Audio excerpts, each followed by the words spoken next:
పాపం పిచ్చి తల్లిని ఏదో అంటుంది కోతల్ని.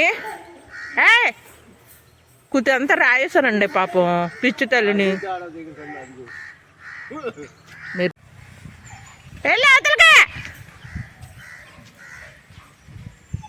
అండి. ఆ తాడు గట్టిగా లేదండి. ఎన్ను తల్లండి బెల్ట్లు ఎంబేసింది. లే పిచ్చి తల్లి.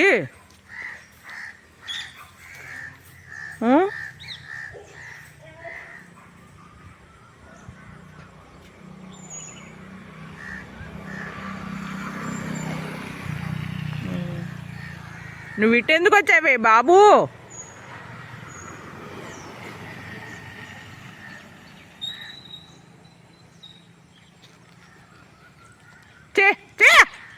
కర్రేది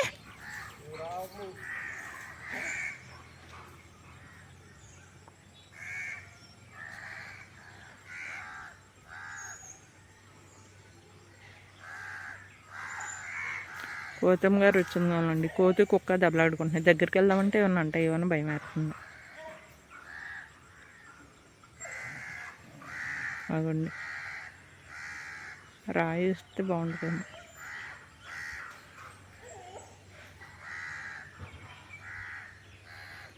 సూర్య భగవాన్ గారు ఇప్పుడే వచ్చారనమాట. శుభోదయం అండి మీకు.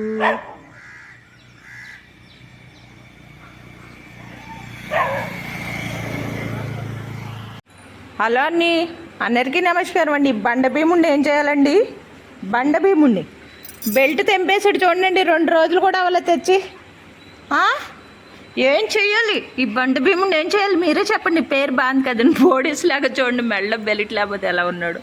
బోడిగాడిలా ఉన్నాడు. ఓ బోడియా, భలే బాగుందే పేరు. భలే బాగుందే కన్నయ్యది పేరు. కట్టేది ఇవ్వట్లేదండి. ఇప్పుడు కట్టేస్తాక ఎలాగో పాత బెల్ట్ ఎక్కడ వేసామో కూడా తెలీదు. ఇప్పుడు కట్టేయడానికి అన్నం తినిపిస్తాక ఎలాగో కూడా తెలీదు. ఓయ్ ఇటు చూడు, అటు కాదు. రౌడీ, చిన్న రౌడీ అండి బాబు. భలే ముద్దు వచ్చేస్తాడండి. ఇక దాన్ని 4-5 రోజుల నుంచి వదిలితే పట్టండి. ముసలోడైపోయాడండి, తినలేకపోతున్నాడు. ఇది వరకు రోజుకొకటి తినేసేవాడు. అది ఇప్పుడు అసలు ఎన్ని రోజులైనా అవుతుంది ఈ ముసలోడికి. చిన్ని ముసలోరండి. చిన్ని ముసలోరండి. అయ్యో మళ్ళీ చూపించాలా మన చుట్టాలందరికీ, మన ఫ్రెండ్స్ అందరికీ చూపించాలా ఇలా తింటున్నానండి నువ్వు?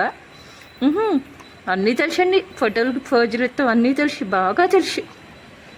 చూసాంలే, నీ షోకి చూసేసాంలే. ఎటు చూడు, అది నవ్వులు పడట్లేదండి పాపం పిచ్చి తల్లి గడికి. పిచ్చి తల్లి ఎలా తెంచేస్తాడో చూడండి. బోల్ రేట్ పెట్టి అన్నీ ఇలా చేసేస్తున్నాడు ఏంటండి. హలో అండి, పెసర పునుకుల సొరకాయ పెసర పునుకులు పులుసు అనమాట అండి. బాగుంటుందని అనుకుంటున్నాను. నేను ఇప్పుడే ట్రై చేస్తానండి. ఎందుకంటే ప్రొద్దుట నిన్న చుట్టాలు వస్తున్నారని పెసర పునుకులు లాగేద్దామని పెసరపప్పు నానబెడితే చుట్టాలు ఎక్కువసేపు లేకుండా వెళ్ళిపోయారండి. ఇంకేం చేయాలండి, వేస్ట్ చేసుకోలేం కదా కొన్న పప్పు. అందుకని పునుగులు లాగేసి కొంచెం సొరకాయ ముక్క కూడా కోసి పులుసు పెడుతున్నాను అనమాట. బాగుంటుందని అనుకుంటున్నాను నేను చాలా. అంటే అప్పుడప్పుడు పెసర పునుగులు కూర వండుకుంటాం కదా, ఇది కూడా బాగుంటుంది టేస్ట్ అని అనుకుంటున్నా. చూడాలండి, చూసాక మళ్ళీ టేస్ట్ ఎలా ఉందో అద్దరిపోయిందా అని చెప్తానని. అందరూ వచ్చేయండి మరి పెసర పునుగుల కర్రీ తింటాకి.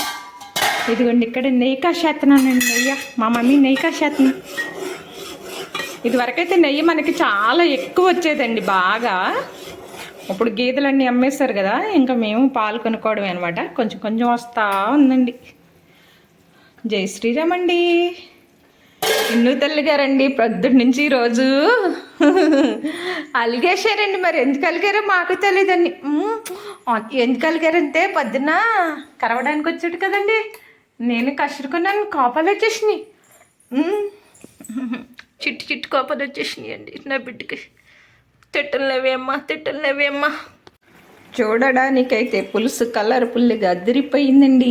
తిని చూచాక మళ్ళీ చెప్తానండి. మరి వంతానండి మరి ఆనపకాయ పెసర పునుకుల పులుసు. జై శ్రీరామ్ అండి. ఈ నెయ్యి ఎప్పుడు కాగుద్దే అంటానండి, మరి తెలీదండి. నెయ్యి కాసేటప్పుడు ఎప్పుడునండి ఇలా గరిటతో తిప్పుతూ ఉండాలండి.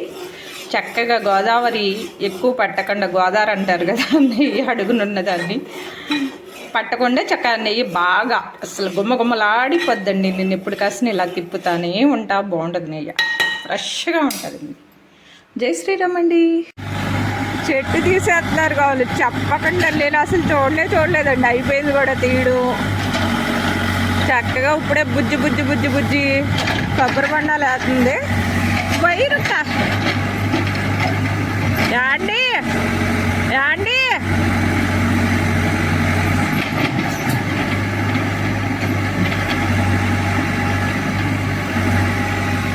ఆడు చూడండి ఎలా చూస్తున్నాడు. ఇన్ను తల్లి చూడండి ఎలా చూస్తున్నాడు.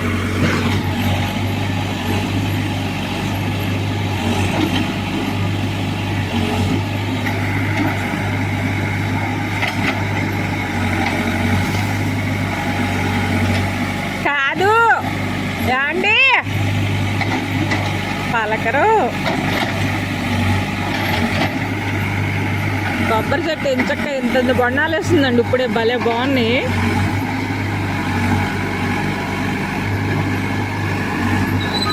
యాండి కాలువలో వేశారు, కాలువలో పడిందండి కొబ్బరి చెట్టు, కాలువలో తీన్నాడు.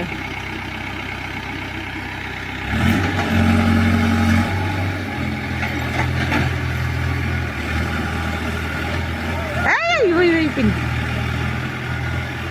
కంగారు వచ్చేద్దండి నాకు. షెడ్ వేయడండి ఎన్నిసార్లేనండి, ఇల్లు కట్టినప్పుడు షెడ్ వేసామా, సిమెంట్ కట్లా వేయడానికి అప్పుడు వేసాము. వాడు చూడండి కార్లు వెళ్తున్నాయా రోడ్డు మీద, కార్లు వెళ్తున్నాయా.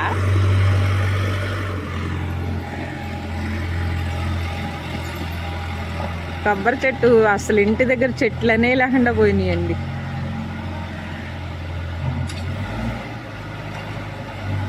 మనోడు చూడండి పైకి రాను కిందకి రాను, ఆడ అడవుడి చూడలేమన్నాం అనమాట. ఈడే పనులన్నీ చేయించినట్టు ఫీల్ అయిపోతాడు నా బిడ్డ. ఎంత అందంగా ఉంటాడు కదండి. ఇప్పుడు మళ్ళీ షెడ్కి వేయించారండి ప్లానింగ్. ఆ పుల్లలన్నీ పడిపోయినాయిలే. ఏంటి అన్ని డబల్ పనులు మా యాంగిరి పనులు.